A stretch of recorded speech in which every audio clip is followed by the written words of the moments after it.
Obie lived in a small village with his wife Adah. He was a hunter spending his days in the thick forests that surrounded their home. AA was a quiet, hard-working woman tending to the small garden in their backyard and managing their modest hut. Their lives were simple but peaceful. They had little, but they were content. One evening, while Obie was deep in the forest hunting, he found a woman lying on the ground. She was covered in dirt, her clothes torn, and she looked as though she had been wandering for days without thinking twice. Obie lifted her and carried her back home. When Obie brought the woman into their home, Adah's heart sank. She couldn't hide her discomfort. The woman, whose name was Bawa, had a strange presence about her.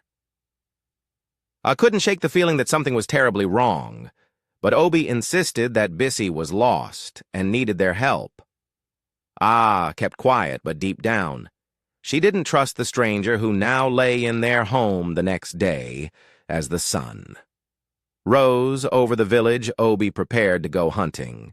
He grabbed his bow and arrows and turned to Adah, telling her he would return before night. Her mind, still uneasy, asked if she could go with him. She didn't want to be left alone with Bai. But Obie assured her there was nothing to fear. He told her to stay home and rest, promising to be back soon. Reluctantly, Adah watched her husband leave, disappearing into the forest. She was left alone with Bai, whose presence made the air in their home feel heavy.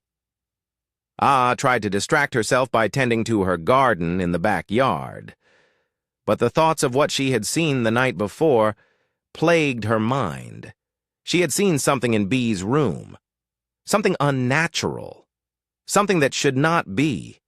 As knelt in the garden, pulling weeds from the small patch of vegetables, she felt a chill run down her spine. She could sense someone watching her slowly.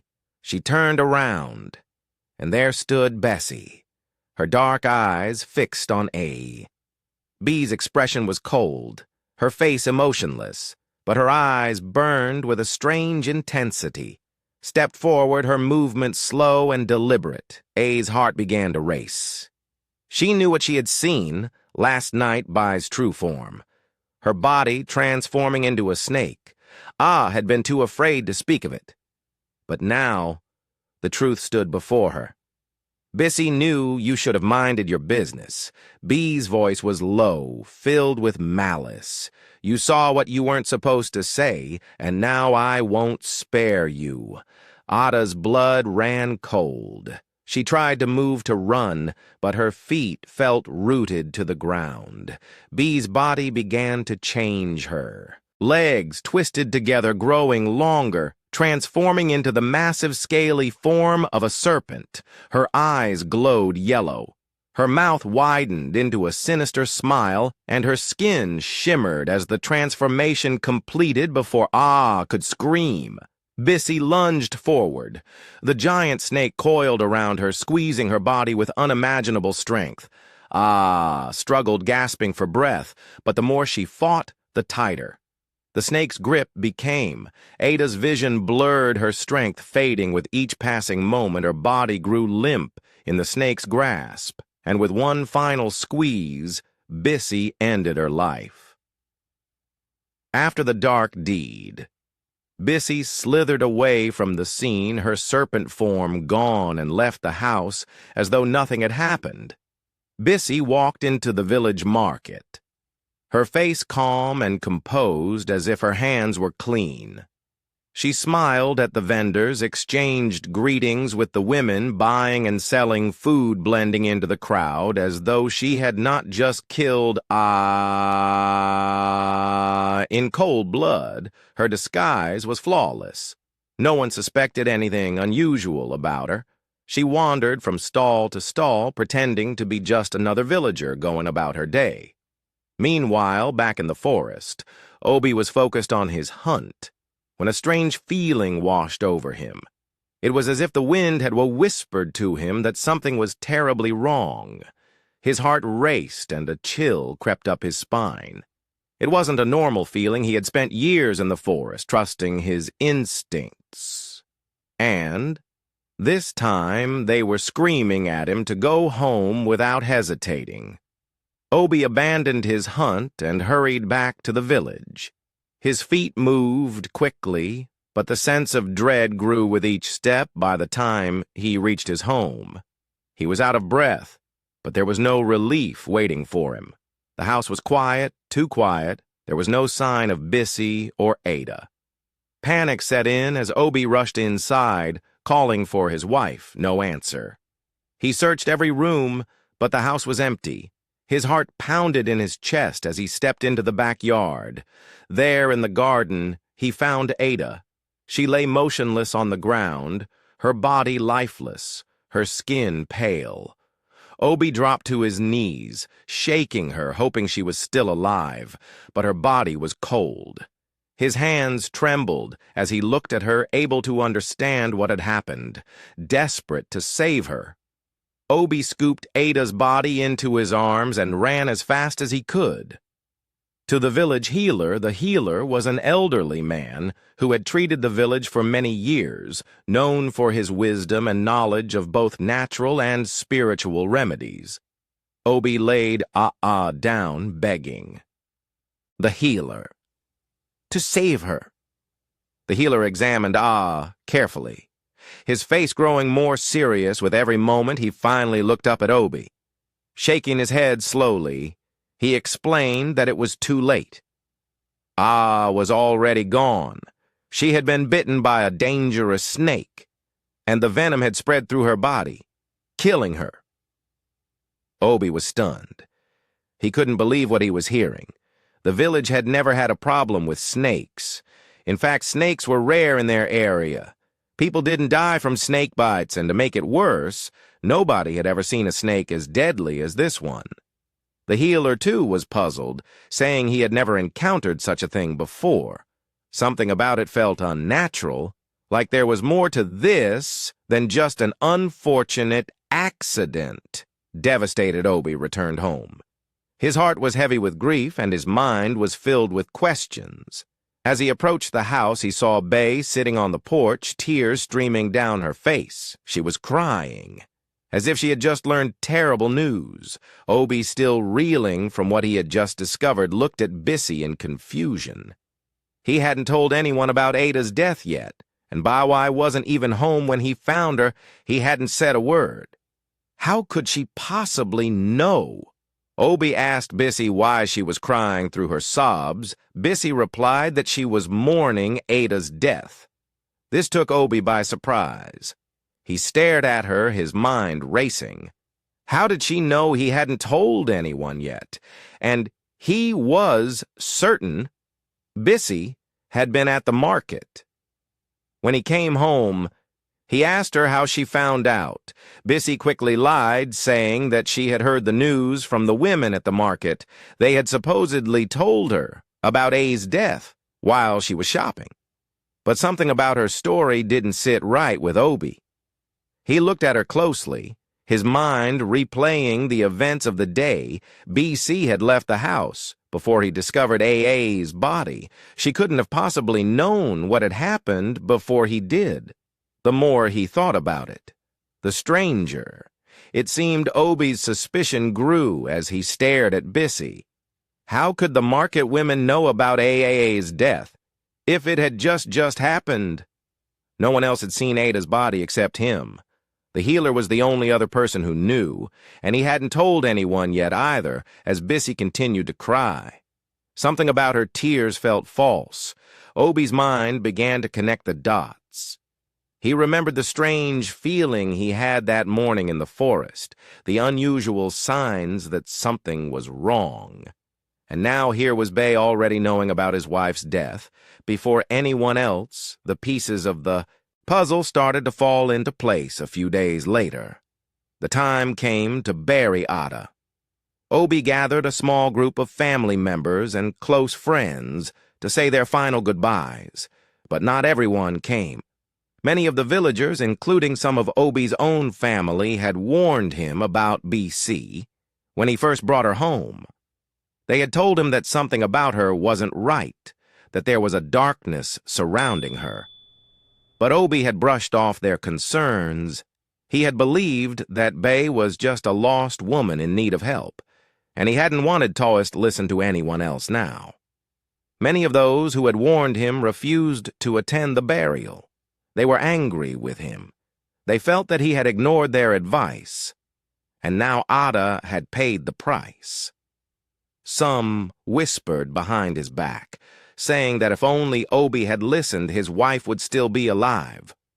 Others didn't even bother to whisper their cold stares and absence at the burial, saying more than words ever could.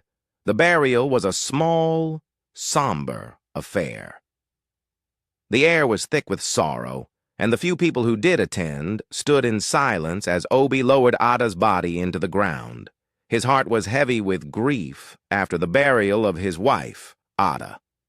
Obie tried to return to his normal life, but things had changed. His heart was still heavy with sorrow, and the empty space left behind was impossible to ignore. Yet in the middle of his grief, something else began to stir. Bay, who had remained in his home, started to get closer to him. At first, Obie tried to keep his distance. He was still mourning Adah and couldn't imagine falling in love again so soon. But Bissy was always there, offering comfort, speaking softly and telling him things he wasn't sure he wanted to hear.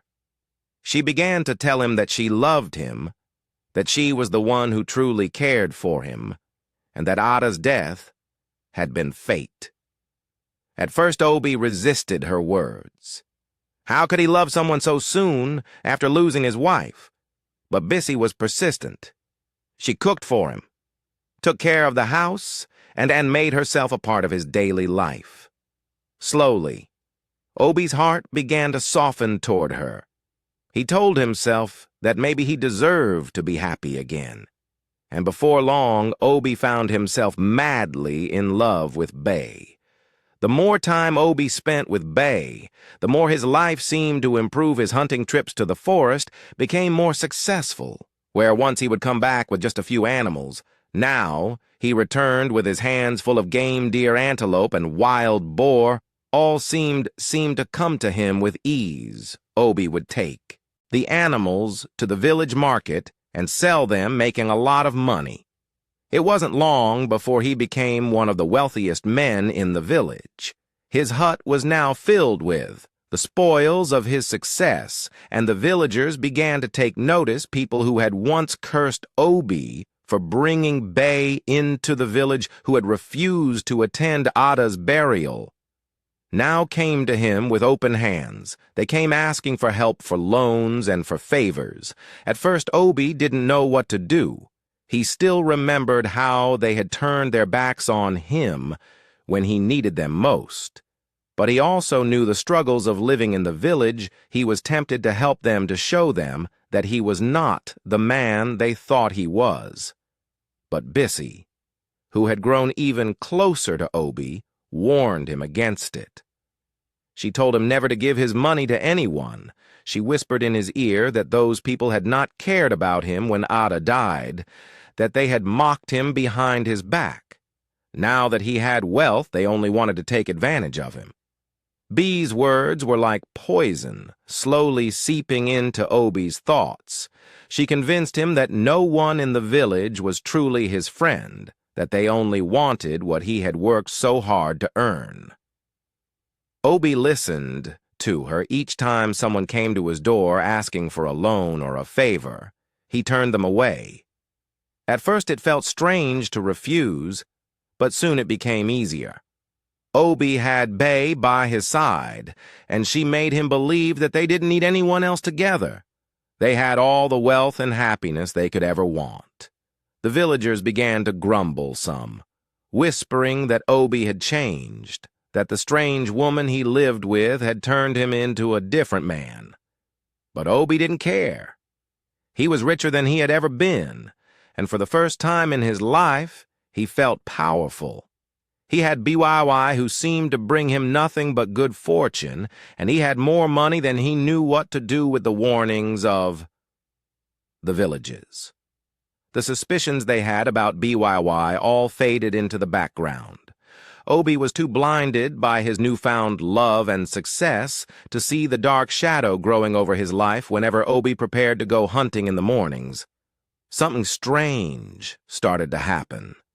Bissy would always stop him before he left. Asking him to wait a few hours, at first, Obie didn't think much of it. She would tell him that he needed to be patient, that going too early wouldn't bring him the success he wanted. Then Bissy would go into her room, lock the door, and tell Obie never to come in, no matter what. Obie found it strange, but didn't ask too many questions. He trusted Bissy and believed her when she said it was for his own good. Behind that locked door, Bissy would transform into a massive snake, her true form. She would slither out through a hidden hole in the wall unnoticed by anyone once in the forest. She would head straight to the spot where Obie usually set his traps there. She would use her powerful snake form to kill animals like deer, wild boar, and rabbits, making sure they fell into Obie's traps hours later, after completing her task. Bissy would return home and transform back into her human form. She would unlock the door and tell Obie it was time for him to go hunting. Obie, without knowing what had just happened, would grab his gear and head into the forest. When he reached his traps, he was always amazed at how full they were every time he went. There were more animals than the last trip: deer caught in snares, rabbits tangled in nets, and wild boar stuck in pits all ready for him to take home. At first, Obie didn't think much of it. He believed he was just having good luck, that maybe his skills as a hunter were improving the more animals he caught, the more money he made at the market. People would rush to buy his fresh meat, and his wealth continued to grow. Soon Obie was the richest man in the village, and people marveled at how quickly his fortunes had changed, but something strange was happening, and deep down Obie knew it in the past was difficult. Some days he would come home with nothing, and other days with just 1 or 2 animals. But now, every time he checked his traps, they were overflowing with game. It didn't make sense, but he didn't want to question it all.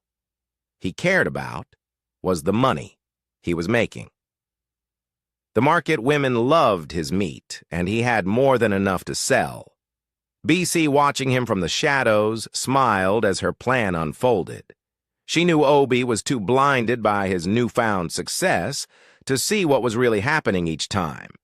Time he went hunting, Bissy made sure his traps were full before he even set foot in the forest, and as long as Obie didn't question how it was all happening, her secret was safe.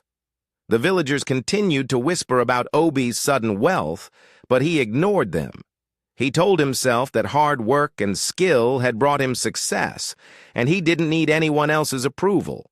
One day when Obie had gone out to the market, a nosy neighbor named Madhu came to Bee's house. Madhu was known in the village for sticking his nose into other people's business, always asking questions and spreading gossip. This time, he came straight to Bay with a look of suspicion on his face. He knocked on the door and waited arms crossed as Bissy opened it and stood quietly in the doorway. Without wasting time, Madhu began talking. He told Bissy that he knew who she really was. He claimed that the gods had revealed her true identity to him in a vision. He said that she wasn't an ordinary woman, but a snake. In disguise, a creature sent to the village. With some dark purpose, Madaro didn't know yet what her mission was, but he warned her that the gods would not allow her to harm the village. His words were sharp-filled with accusations as he called her names and insulted her. He even said that it was no wonder strange things had been happening since she arrived. Bissy stood there silently, her face calm as Madaro's words poured out.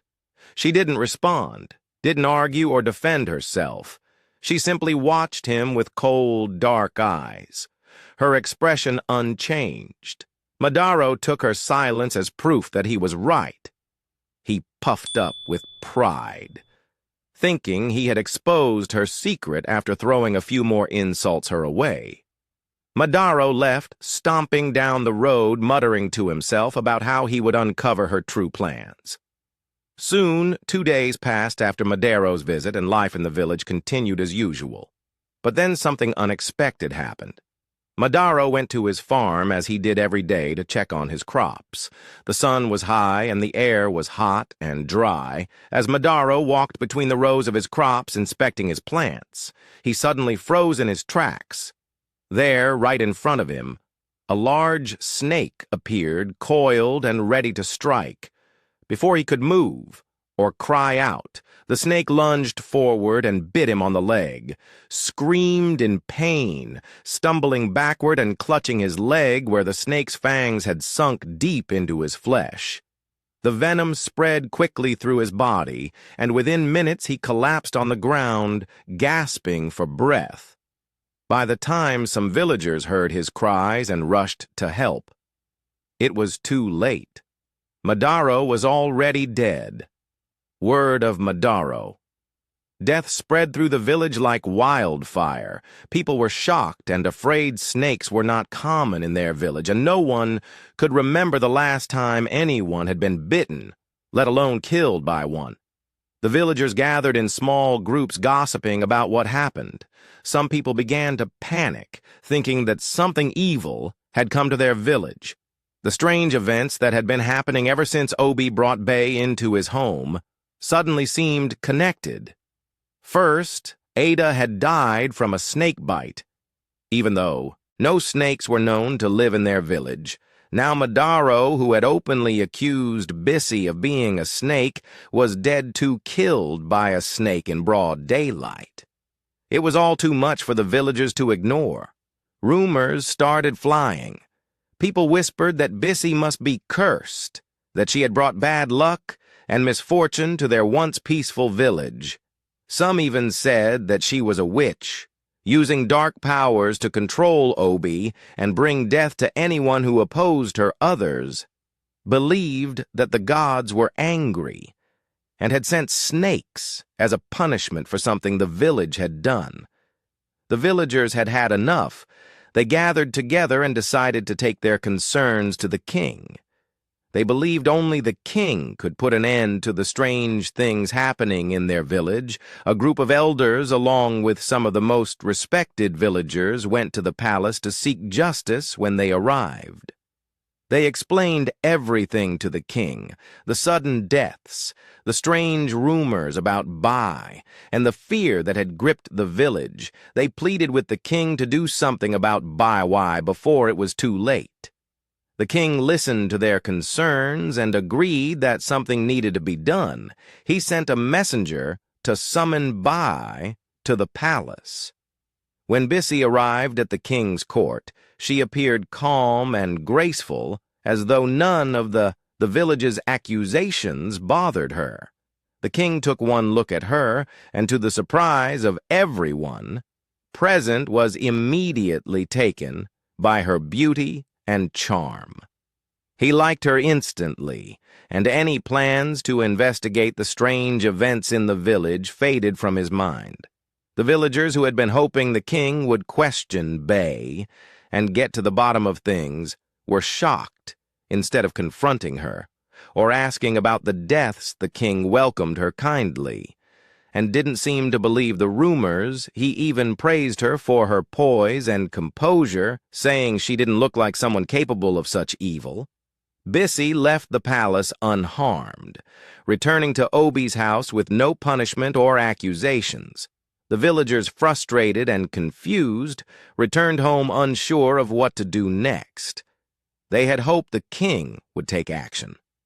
But now it seemed like they were back where they started, with no answers and even more fear. When Bissy got home, Obie was waiting for her. He had heard all the rumors swirling around the village, and although he had tried to ignore them, they were becoming harder to dismiss. He couldn't shake the strange feeling that something wasn't right when he saw Bai. He finally gathered the courage to ask her about the rumors. He wanted to know if any of them were true. Were people really dying because of her? Was she connected to the strange snake bites? Bay, seeing the worry in Obie's eyes, burst into tears. She cried and told him that it was all lies. She said the villagers were only trying to ruin her, that they were jealous of how much Obie loved her and how successful they had become. She insisted that she had done nothing wrong and that all the deaths were just terrible accidents. Obie, who still cared deeply for Bay, was torn. He didn't want to believe the worst about her. He remembered how happy she had made him, and how his life had changed for the better since she came into it. Her tears and words softened his heart, and once again he found himself believing her. He told himself that the villagers were just superstitious and looking for someone to blame. Soon Bissy began secretly visiting the king behind Obie's back. She would sneak out whenever Obie was away at the market or in the forest going to the palace to see the king. The king had become even more enchanted by her since their first meeting, and their meetings became more frequent. Biwai was careful to keep it hidden from Obie, but secrets like that are hard to keep forever. One day Obie heard whispers in the village. People were talking about how Bee had been seen visiting the palace regularly. At first, he didn't want to believe it, but the rumors grew louder. Soon, even his friends were warning him that something wasn't right. Obie couldn't ignore it any longer. When he confronted Bissy, he asked her directly if what he had been hearing was true. Had she been seeing the king behind his back? Bai, as usual, tried to deny it. She turned on the tears, claiming it was all just more lies spread by the villagers who hated her, but this time Obie wasn't so easily convinced.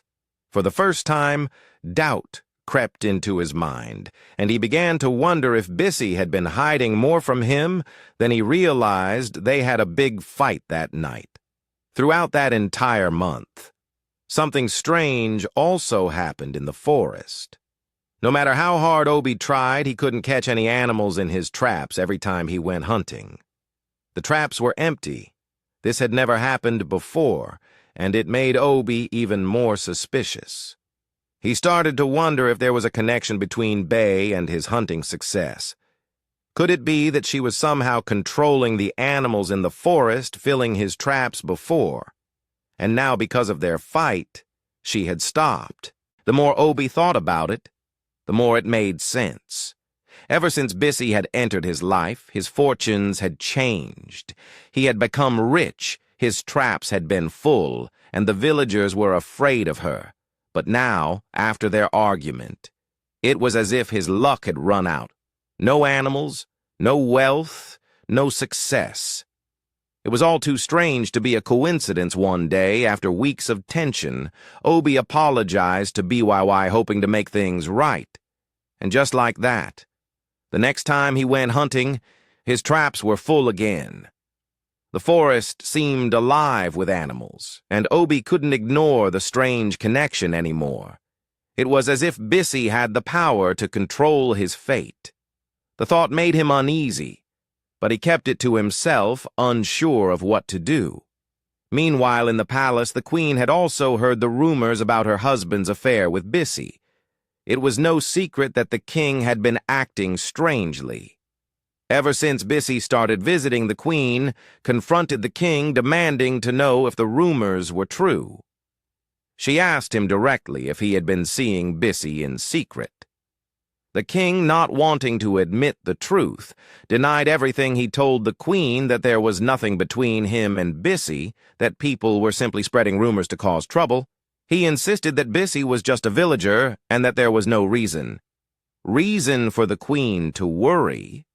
But the queen wasn't convinced. She had seen the way the king looked at Bissy and knew there was more to the story than he was admitting. Despite the king's denial, the rumors continued to spread. The village was buzzing with gossip, and both the king and Obie were caught in the middle of it. Bee's influence over both men was growing, and everyone could see it. The once peaceful village was now divided by suspicion, lies, and fear. One afternoon, the queen, unable to tolerate the rumors any longer, decided to visit Obie. She had heard enough whispers about Bee's involvement with the king and knew she needed to confront the situation directly. Arriving at Obie's house, the queen spoke in a firm voice, demanding that Obie warn Bissy to stay away from her husband. She was tired of the rumors, tired of the lies, and she would not let Bissy ruin her marriage. Bissy, who had been nearby, overheard the conversation from the other room. She listened quietly as the queen issued her warning. A cold smile creeping across her face. She did not react or confront the queen at that moment, but in her mind plans were already forming. She would not allow anyone, not even the queen, to stand in her way a few days. Later, tragedy struck the palace. The queen, who had been healthy and strong, suddenly slumped to the ground, while in her chambers her servants rushed to her side, but it was too late. She died quickly and without explanation. The village was shocked. Whispers filled the air once again, and many began to suspect that Bissy had something to do with the queen's sudden death, but no one dared to speak it aloud a few weeks after the queen's death. The king gathered his closest advisers and kingsmen. In a surprising announcement, he declared that he planned to marry Bay. The news sent shockwaves through the village. Everyone knew that the king had only recently lost his queen, and for him to marry so soon, and to Bay of all people, was unthinkable. Yet despite the surprise, no one dared to question the king's decision. His word was law, and no one had the courage to challenge him, not even his closest advisers. When Obie heard the news, he was filled with rage and confusion. He couldn't believe that Bissy, the woman he had brought into his home, was now set to marry the king. The thought of losing her to the king was unbearable, and so filled with anger, he confronted her. He demanded answers, asking her how she could betray him like this. Bay, as always, remained calm. She told Obie not to worry, that everything was part of her plan. She asked Obie if he wasn't interested in something greater, something more powerful than what he had now. Obie, still angry but curious, asked her what she meant. She looked him in the eyes and asked if he wasn't interested in becoming the king himself. One day, Obie was surprised by the question, said yes. Of course, the thought of being king had crossed his mind, but he didn't understand how that was even possible. Bay smiled and told him to be patient, that soon he would understand. She assured him that everything was under control, and that all he had to do was stay quiet and trust her. Though Obie still didn't fully understand what Bissy had in mind, her words stirred something inside him. The idea of becoming king, of having power and control, excited him. Bay, meanwhile, was already planning her next move. She had woven herself deep into the lives of both Obie and the king, and now she was on the verge of achieving something far greater than either man could imagine. All she needed was time. And as long as Obie remained loyal to her, her plans would soon unfold. Obie, though still confused and filled with doubt, agreed to stay quiet. He didn't know exactly what Bissy was planning, but he couldn't shake the feeling that something big was coming, something that would change everything. Some of the villagers, unsettled by the sudden rise of Bay and the strange things happening in the village, decided to seek help from the village priest. They were afraid of Bay, but they knew that the village priest, with his wisdom and connection to the gods, might be able to shed light on who or what she really was. So a group of them gathered their courage and made their way to the priest's shrine. When they arrived, the priest, an old man who had served the village for many years, welcomed them with a serious look on his face. He could sense their fear and worry. The villagers explained everything: the strange deaths, the go-go-eep, and how Bissy was now going to marry the king. They begged the priest to use his powers to find out the truth about her and help them stop whatever evil she was bringing to their village. But to their shock, the priest's face darkened. He looked more fearful than they had ever seen him. He told them that he could not reveal anything about Bai, not because he didn't know, but because even speaking about her would bring great danger.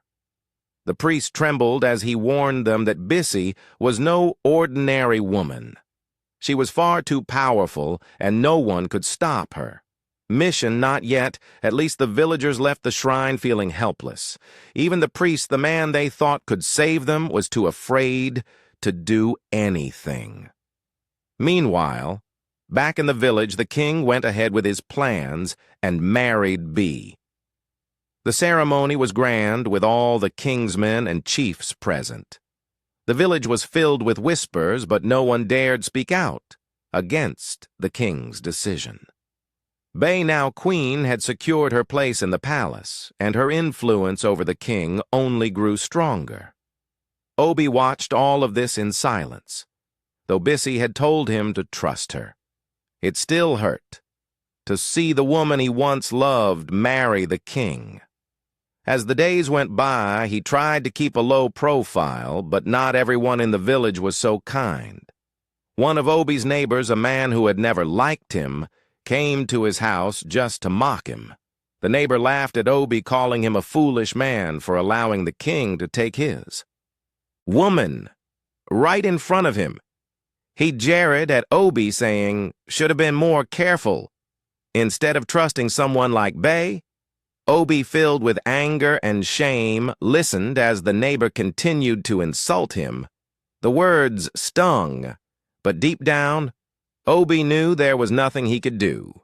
He had chosen to believe in Bai, and now everything was slipping out of his control, even though Bissy had promised him something greater. He couldn't shake the feeling that he had lost everything as the neighbor walked away, still laughing at him. Obie sat quietly, wondering if he had made the biggest mistake of his life. He couldn't help but think back to when things were simple before Bissy came into his life. Now everything had changed, and he wasn't sure if he was strong enough to face what was coming. Now that Bissy was queen, her power in the village grew even stronger. She wasted no time in making her influence known. One day, she sent for the very villagers who had gone to see the village priest. They came to the palace, trembling with fear, not knowing why they were called when they arrived. Bissy didn't waste any words. She warned them to be careful and told them she knew exactly where they had gone and what they had asked. The priest, her voice was calm, but her eyes were cold and dangerous. The villagers were shocked. How did she know they had gone to the priest? None of them had spoken a word to anyone. Fear gripped their hearts as they realized just how powerful Bissy truly was on their way home. They were silent, too scared to say anything once they were out of earshot. They made a vow. They swore never to speak of Bissy again, not to each other, not to anyone from that day. They lived in fear, pretending everything was normal, but inside, they knew Bai was watching. Meanwhile, Bissy continued her manipulation of the king one evening as they sat together in the royal chambers. She told the king that she had an idea. She suggested that Obie, her former husband, be made the head of the palace guards. She praised Obie's strength and loyalty, saying he would be perfect for the role under her spell. The king didn't argue. He agreed without hesitation.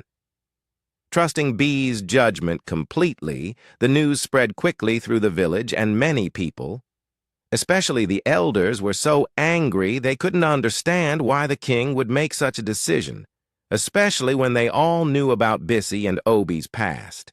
It didn't sit well with them. The elders gathered and decided to approach the king. They wanted him to rethink his decision to be cautious about putting Obie in such a powerful position when the elders went to the palace and expressed their concerns. The king was furious. He stood up and warned them to mind their own business. He told them that he loved his wife, Bay, and trusted her completely. He didn't care what anyone thought about Obie's appointment. The elders, shocked by the king's outburst, had no choice but to leave quietly. They were deeply troubled, but there was nothing they could do. The king was blinded by his love for BYY, and no one to challenge him further. As time passed, it became clear to everyone that Bissy was the one pulling the strings in the palace. The king did whatever she asked without question, and the villages grew more fearful of her by the day. The once peaceful village was now a place of whispers, secrets, and fear. No one dared cross Bay, and those who had tried were either dead or too scared to speak. Obie now, the head of the guards, was unsure what to make of his new position. He knew that Bai was behind it, but he still didn't fully understand her plans. All he could do was follow along, hoping that whatever she had promised him would one day come true. But deep down, a part of him still wondered if he was being led down a path he couldn't escape one night. As Obie lay in his room, Bissy appeared at his door. Her eyes glowed with a strange light, and her voice was smooth and commanding. She told Obie to follow her to the king's bedroom. Confused, Obie asked why BIY smiled and told him that the king was not home, and this was his chance to be closer to her in ways that would bring him more power. "Don't you want to become king?" she whispered. Obie looked at her, his mind racing. She explained her plan. If he continued to sleep with her in the king's bed, the king would eventually become sick, and with time he would die. The king had no children, so when he died, BC would marry Obie, making him the new king. Obie was excited by the thought of becoming king, a dream he had never imagined could be so close. He accepted B's plan without hesitation. From that night on, whenever the king was away, Obie would sneak into the king's bedroom and sleep with Bay. He believed her words, thinking that this was the path to greatness. Days turned into weeks, and soon enough the king began to fall ill. The sickness seemed to come from nowhere, and the healers in the village were puzzled. No treatment seemed to work, and the king's condition worsened every day. The villagers, unaware of what was happening behind palace walls, began to worry about the future of the kingdom. After a few months of suffering, the king passed away. The village mourned, but Bissy wasted no time. She quickly positioned herself as the one in power, declaring herself ruler since the king had left no heir. The villagers, though shocked by her boldness, were too afraid to speak against her. With the king gone, B's grip on the village became stronger than ever. Obie, however, was curious. This was not the plan he had been promised, that he would be king. But now it seemed that Bissy had no intention of following through. Anger and betrayal burned inside him, and one night he confronted Bay. He demanded to know why she had gone back on her word. He wanted to be king just as she had promised.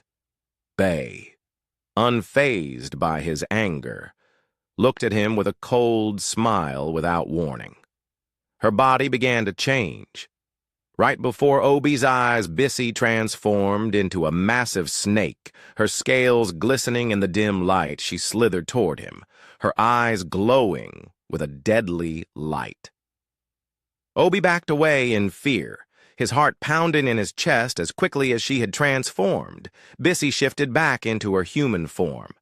She stood before Obie, calm and powerful. She told him the truth. She was not just a woman. She was a demon sent to destroy the village. All the strange deaths, including his wife, Adah, had been her doing. She was responsible for the chaos that had taken over the village. Obie was frozen in fear. He could hardly believe what he was hearing. Bissy then warned him, her voice cold and sharp.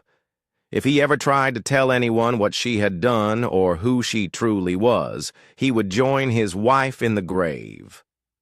Obie, shaking with fear, knew that Bissy was not making idle threats. He was trapped powerless against her from that moment on. Obie lived in constant fear he could no longer see a way out. Bissy, now the ruler of the village, had everything in her control. Her plans had unfolded perfectly, and there was nothing Obie could do to stop her. All he could do was live in silence, knowing that he had been used in her evil scheme one day. Not long after Bissy had taken full control of the village, a young man arrived at the palace gates. He was dressed simply with the calm presence of someone who had seen and understood much more than his age suggested. When he was allowed into the palace, he introduced himself as Prince Moses, the rightful heir to the throne. Bissy was shocked. She had always believed that the king had no children, that his line ended with his death. But here was a man claiming to be the king's son. Her mind raced as she tried to process the situation. The elders were immediately called to the palace. Two of them, wise and old, confirmed that Prince Moses was indeed the son of the late king. They explained that the former king had kept his son's identity hidden because of the many enemies in the village who had long coveted the throne by keeping his son's existence a secret. The king had hoped to protect him from harm. Bee's face grew dark with anger. As the truth unraveled, she had worked so hard, manipulated and schemed her way into power, only to have it all threatened by a prince she had never even known existed. The elders, realizing they had been fooled by Bee's lies, immediately stripped her of her position. The village had their true king now, and Bee's reign was over. Obie stood by watching everything unfold. He had no words, just a deep sense of dread. He had followed Bee's path, thinking it would lead him to power and glory. But now he saw nothing but disaster ahead. The elders made a swift decision by why, and Obie were to be sent away, banished from the palace forever. Many villagers, furious with all the chaos Bai had caused, demanded that she and Obie be sent to the evil forest, a cursed place where no one ever returned. The forest was known for its darkness, where spirits and dangerous creatures roamed freely, and banishment. There was a death sentence. The people wanted justice for all the deaths and strange happenings that had plagued the village since Bee's arrival. But Prince Moses, now the rightful king, stood up and made his first royal decree. Despite everything that had happened, he showed mercy. He told the elders that Bai and Obie would not be sent to the evil forest. Instead, he ordered that they be pardoned and simply cast out of the palace to live as commoners with no power or influence, though King Moses did not yet know the full extent of Bee's evil deeds. His kind heart guided him to spare their lives. The villagers grumbled, unhappy with the decision. They had wanted revenge, but they dared not question the new King Bay. And Obie, stripped of everything, were led out of the palace. The grandeur, the power, and the wealth they had once enjoyed were gone. Now they were nothing more than two outcasts left to wander. The village they had once ruled over, as they walked away from the palace, Bee's eyes burned with rage. She had been defeated for now, but deep down, she still harbored her dark powers. Obie, on the other hand, was consumed by regret. He had followed Bissy blindly, and now he had lost everything. The promises she had made to him were all lies, and he had been nothing but a pawn in her twisted game. The village, though relieved that their true king had returned, was still wary. They did not know what Bissy might do next, but for the moment they were content to see her and Obie removed from the palace one evening while Bissy was out of the house. Obie decided it was time to make his escape. The fear and regret had grown too strong for him to ignore any longer. He quietly packed his few belongings, careful not to make a sound. He knew that if Bissy found out what he was doing, his life would be in danger once his things were GGED. Obie ran as fast as his legs could carry him, heading for his maternal village, which was far away. He had no plan other than to get as far away from Bissy as possible. All he wanted was to escape her grasp and start a new life, far from the dark path he had been led down. When Bissy returned home later that evening, she immediately noticed that something was wrong. The house felt empty. She searched the rooms and found that Obie was gone. Her rage boiled over Obie. The one person she thought she could control had abandoned her, furious. She stormed out of the house and made her way straight to the palace. She wasn't going to let anyone take power from her, not even the prince at the palace.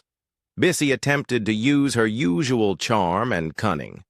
She tried to seduce Prince Moses, hoping to regain control by manipulating him as she had done with so many before. But the prince was not like the others. He saw through her lies and refused to give in to her. This rejection infuriated Bay. She had never been denied what she wanted, and the fact that Moses stood firm only made her more determined to take action. In a fit of rage, Bissy reached into her bag and pulled out a small, sinister object, something filled with dark magic. She was about to use it against the new king, intending to destroy him and take back the throne by all means necessary.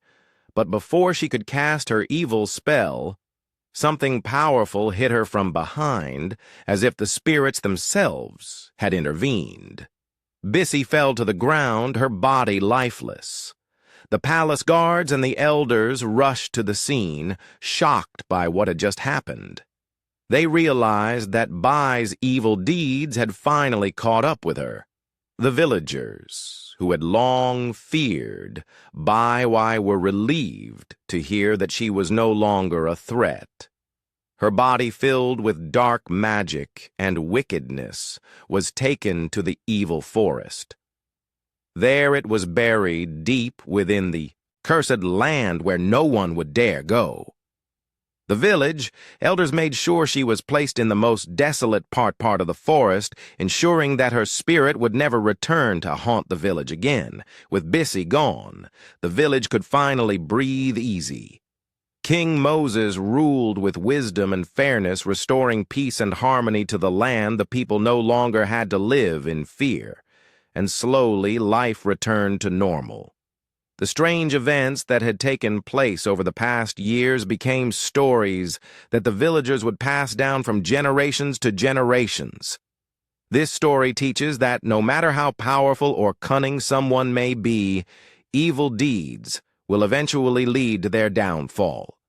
Bee's greed for power and her deceitful ways brought harm to many, but in the end, she could not escape the consequences of her actions. Obie, too, learned a hard lesson. Following the wrong path, even when it seems promising, can lead to great regret and loss. It is important to choose wisely and to stay true to one's values, for the pursuit of power and wealth through wickedness will only bring ruin in the end.